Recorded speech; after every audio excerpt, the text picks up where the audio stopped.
Kembali lagi di Santai Berfaedah, series terbaru dari Safda.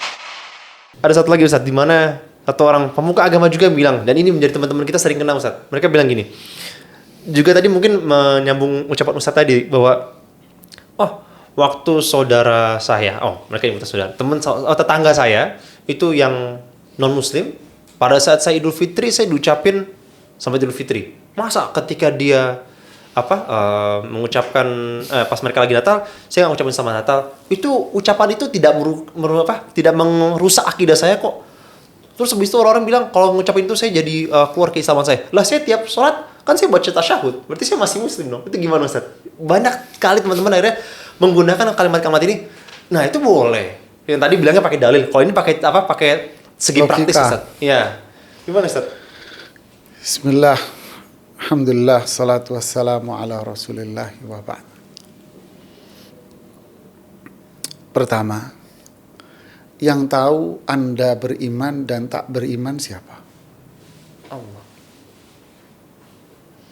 Kita tahu diri kita sudah punya iman gede atau punya iman kecil?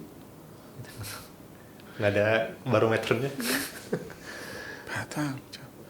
Kok bisa sufulan itu ngaku? Buktinya iman saya masih ada. Tahu dari mana loh? Tahu dari mana? Gak ada yang tahu tentang keimanan kita. Ya kan? Satu, iman itu dalam hati. Dua, memang iman itu ada tandanya. Ya, iman itu ada tanda. Memang dalam hati nggak ada yang tahu, tapi ada tandanya. Okay. Tandanya apa? Tandanya adalah tong kosong bunyinya apa? Nyaring. Kalau gentongnya penuh berarti bunyinya kecil. Berarti kalau imannya gede bunyinya kecil. Tapi kalau imannya nggak ada bunyinya kencang. Yaitu bunyinya kencang kayak dia. Wah, subhanallah. Kan kencang bunyi, nggak apa-apa kok. Kan ini kentong nih orang. Oke. Nah, kalau orang beriman dia diem ya, akhi. Iya kan? Pendekar nih bener-bener pendekar. Kalau jalan di tengah masyarakat jadi apa? Biasa. Kayak orang, mohon maaf kalau bahasa kasar ya, kayak orang bego. Diem, lelet. Tapi kalau baru ikut karate, sama putih. waduh, kayak apa pendekar kungfu, jalan gitu. Dulu kita suka nonton apa Jet Li ya. Wah, padahal Jet Li-nya sendiri diem ya. Gitu. Ini jangan contoh ya. Begitulah orang. Oke. Dia enggak, iman saya masih nggak apa-apa kok. Buktinya saya masih beriman. Ini tanda kalau dia sebetulnya tidak ada iman.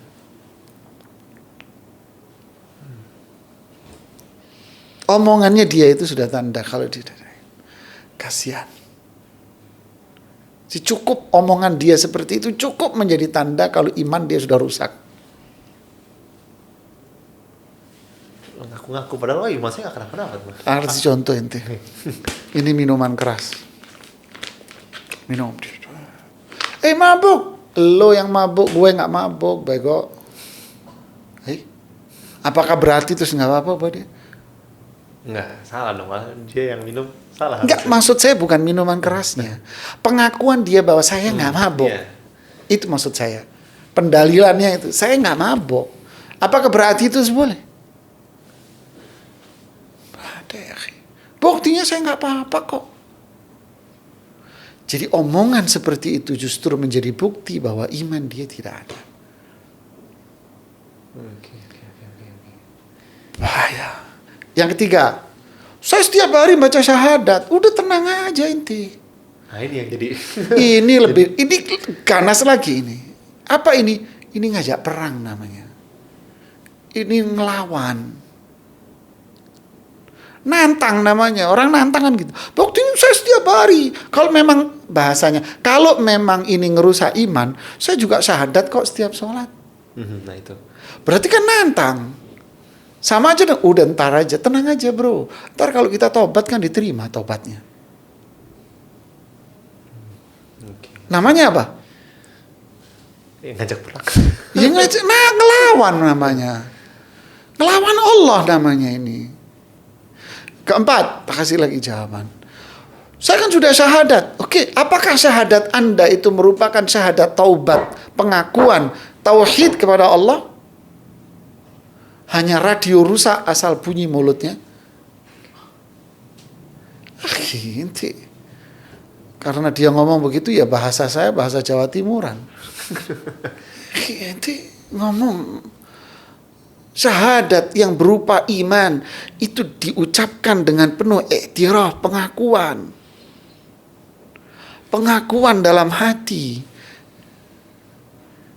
Asyhadu an la ilaha illallah. Orang mau masuk Islam nih, pengakuan dalam niat, terus pengakuan dalam hatinya bahwa tidak ada sesembahan yang benar kecuali Allah. Bahwa Muhammad bin Abdullah itu benar-benar utusan Allah. Benar-benar dia utusan Allah. Pengakuan masuk Islam dia. Tapi ini baca syahadat, tapi di sisi lain ucapin selamat. Kronologinya itu loh. Dia nentang ini, semua penentangan. Jadi ini malah berbahaya ini, omongan-omongan seperti ini. Ya, bertobatlah kita kepada Allah. Jadi orang Islam itu kepatuhan ya akhi. Disebut Islam itu kenapa? Karena dia berserah diri hanya kepada Allah. Bertauhid kepada Allah. Disebut Islam karena dia patuh taat kepada hukum Allah dan Rasulnya. Disebut Islam karena dia menjauhi semua yang dilarang. Bukan ngelawan. Bukan nabrak-nabrak. Kita bukan disuruh untuk jadi bulldozer. Tidak. Kita disuruh untuk menjadi hamba sami'na wa ta'na. Kalau kita nggak paham, nanya bro. Jangan disundul-sundul hukum. Nggak paham, nanya. Jangan disundul. Bahaya ini. Wallahu a'lam. Baik Ustadz, mungkin sebagai penutup dari sesi podcast kita pada siang hari ini, mungkin apa nasihatnya Ustadz sebagai kaum muslimin agar di momen-momen seperti itu kita kuat imannya Ustadz, nggak terbawa arus. Oh ini lagi momen kayak gini, ikut deh. Momen kayak gini, ikut deh. Gitu. Bismillah, alhamdulillah, salatu wassalamu ala rasulillahi wa ba'd. Bukan nasihat saya, siapalah saya. Tapi kita sama-sama belajar dari hadis Rasulullah SAW. Nasihat Rasulullah SAW kepada para sahabatnya, kepada kita umatnya. Ada 3. Apa itu? Ittaqillaha haitsuma kunta. Bertakwa kalian kepada Allah dimanapun dan kapanpun. Kita hidup di zaman apa saja, tetap kita harus bertakwa. Apalagi zaman fitnah, ya, zaman keburukan menguasai dominan, kita tetap bertakwa kepada Allah, takut akan azab, berharap untuk mendapatkan surga Allah dengan patuh terhadap firman dan sabda Rasulullah SAW. Wa atbi'is sayyi'ah hasanah. Nah, ini yang kedua.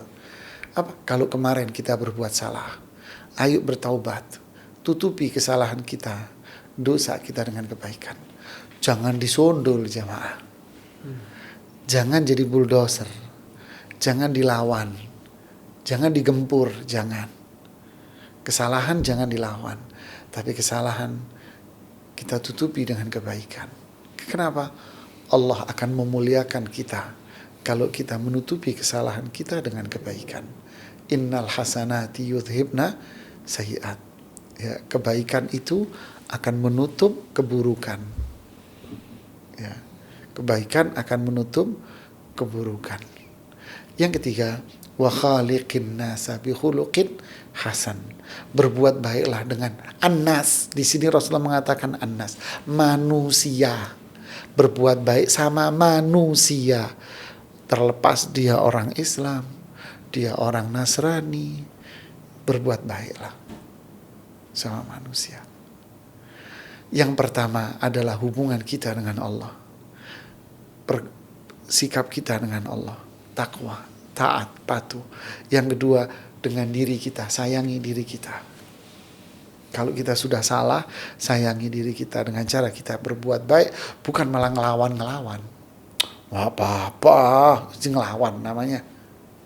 Yang ketiga, sikap kita dengan sesama manusia. Barakallahu fikum. Baik Ustaz, jazakallah khair Ustaz sudah memberikan begitu banyak jawaban kepada kita semua. Semoga teman-teman yang nonton podcast ini juga bisa makin memahami di momen-momen seperti ini. Semoga bisa lebih menjaga gimana Ustaz. Dan semoga Allah selalu melindungi kita Ustaz. Amin. Masya Allah. Dan kita ucapkan terima kasih kepada semua teman-teman yang sudah nonton dan kepada yang mendukung acara pada sesi kali ini. Kita ucapkan terima kasih kepada Fali Syakis yang sudah ada di sini. Masya Allah, produknya mumtaz, dan juga teman-teman dari Kopi Sur. Semoga Allah memberikan kebaikan kepada kita semua.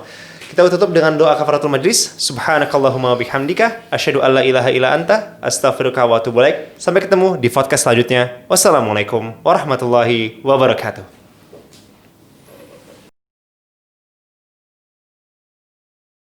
Sahabat Sabda, saksikan terus ya serial podcast episode ini.